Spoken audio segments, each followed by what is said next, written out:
Bueno, a continuación vamos a hablar del terigio entonces, que es una de las patologías oftalmológicas que consultan los pacientes con mayor frecuencia.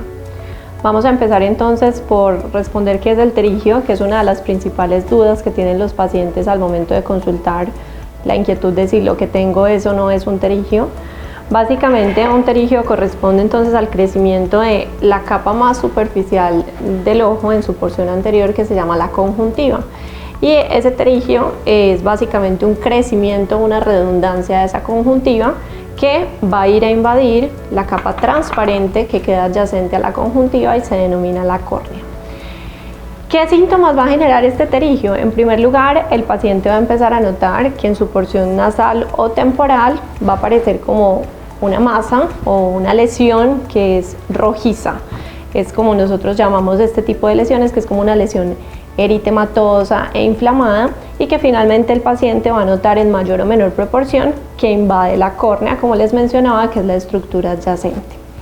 Este tipo de lesiones, pues por lo general, va a ocasionar en los pacientes sensación de irritación ocular. Son pacientes entonces que van a consultar porque sienten que el ojo se les pone muy rojo, o que tienen lagrimeo, o que tienen sensación de cuerpo extraño, como si tuvieran basuritas dentro del ojo al momento de cada parpadeo. Y eso va a ser finalmente lo que va a llevar a que el paciente consulte, tanto el notarse la lesión como los síntomas oculares asociados que va a presentar el paciente.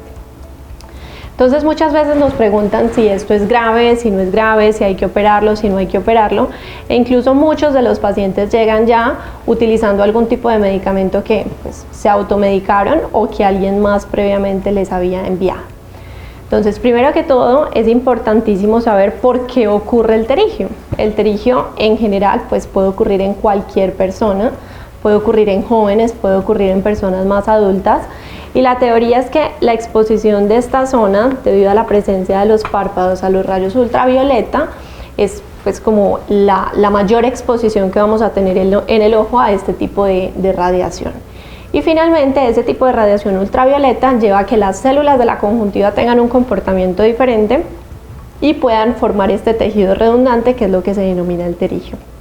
De ahí la recomendación de que los pacientes realicen una muy buena protección solar pues, al momento de estar expuestos al sol, mediante el uso pues, de gafas con una buena protección ultravioleta.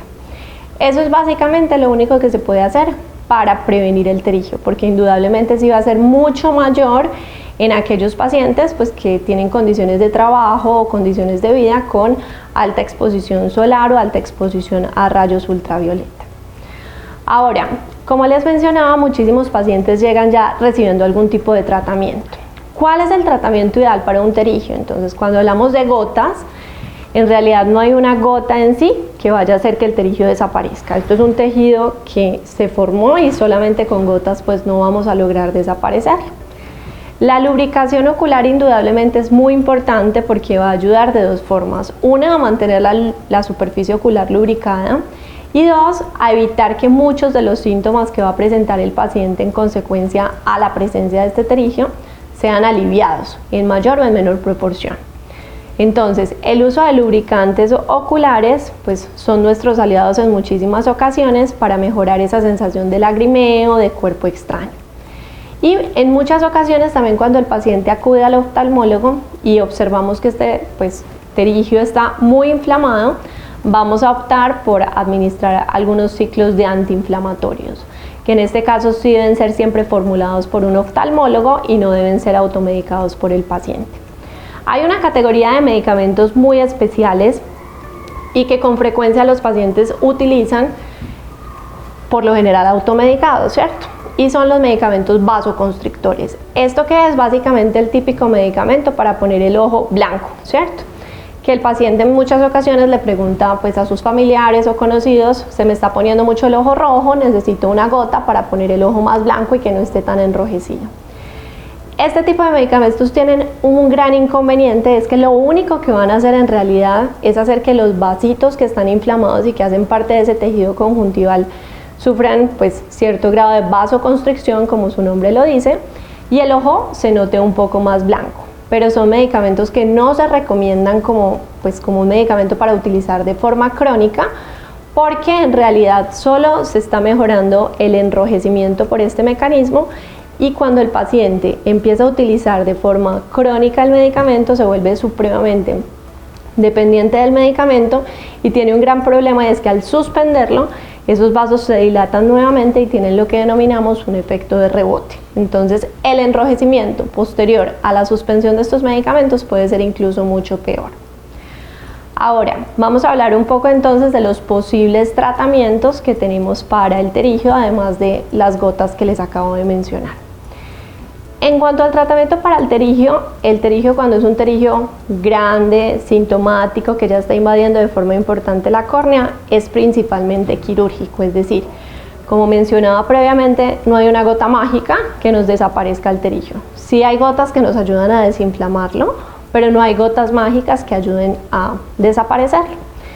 Entonces hay como ciertos criterios que hacen que el oftalmólogo finalmente le proponga al paciente el realizar un retiro mediante cirugía de este tejido que es pues como redundante, ¿cierto? Básicamente los criterios que utilizamos para definir si un pterigio hay que operarlo o no es el tamaño, cuando ya hay una invasión muy importante de la córnea que está amenazando el eje visual, es decir, que ya puede empezar a afectar la visión, o que induce algo de deformidad sobre esa córnea, que es lo que denominamos astigmatismo.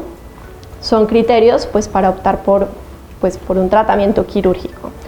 Igualmente, pues pacientes que tienen irritación ocular extrema, que ya se vuelven muy sintomáticos y que no están mejorando los síntomas únicamente con las gotas, o que por motivos estéticos desean no observarse la lesión en la localidad pues en la que la tengan, según el caso particular del paciente, son otros de los criterios que tendremos para retirar este pterigio mediante cirugía.